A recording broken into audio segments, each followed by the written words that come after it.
இயேசு கிறிஸ்துவின் ஈடு இணையற்ற திருநாமத்திலே அன்பின் நல்வாழ்த்துக்களை தெரிவித்துக் கொள்கின்றேன். இந்த காலை வேளையில நிச்சயமாகவே நீங்கள் ஆசீர்வதிக்கப்பட்டவர்கள். கர்த்தர் உங்களை ஆசீர்வதிப்பாராக. நாம் கர்த்தருடைய வார்த்தைக்கு நேராய் போவோம். மத்தேயு சுவிசேஷ புஸ்தகம் 14வது அதிகாரம் 28வது வசனம். பேதுரு அவரை நோக்கி, ஆண்டவரே, நீரே ஆனால் நான் ஜலத்தின் மேல் நடந்து உம்மிடத்தில் வர கட்டளையிடும் என்றார். ஆம், எனக்கு அருமையான தேவ ஜனமே, இந்த வார்த்தை, இந்த சத்தத்தை கேட்டுக்கொண்டிருக்க எனக்கு அருமையான தேவ ஜனமே, தேவன் நம்மோடு கூட இருக்கிறார்.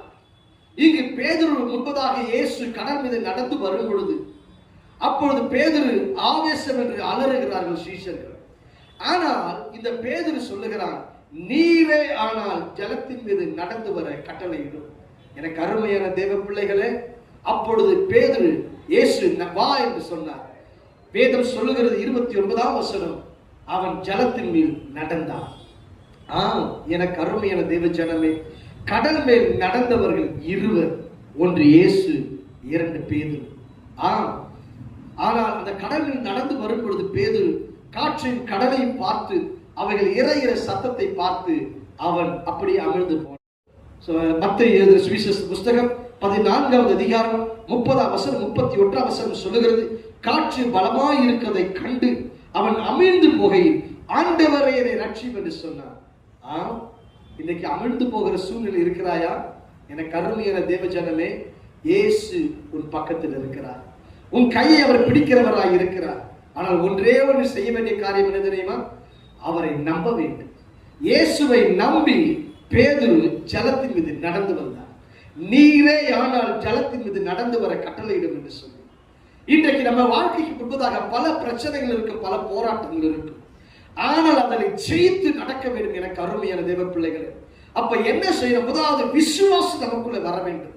அந்த விசுவாசத்தோடு கூட கர்த்தரின் பட்சத்தில் இருக்கிறார், கர்த்தர் என் கூட இருக்கிறார், அவர் நிமித்தமாய் நான் இந்த ஜலத்தின் மீது நடந்து வருவேன் என்கிற நம்பிக்கையோடு கூட ஒரு ஸ்டெப் எடுத்து வைக்கும் பொழுது கர்த்தர் உங்களோடு கூட அடுத்த ஸ்டெப் எடுத்து வைப்பார்.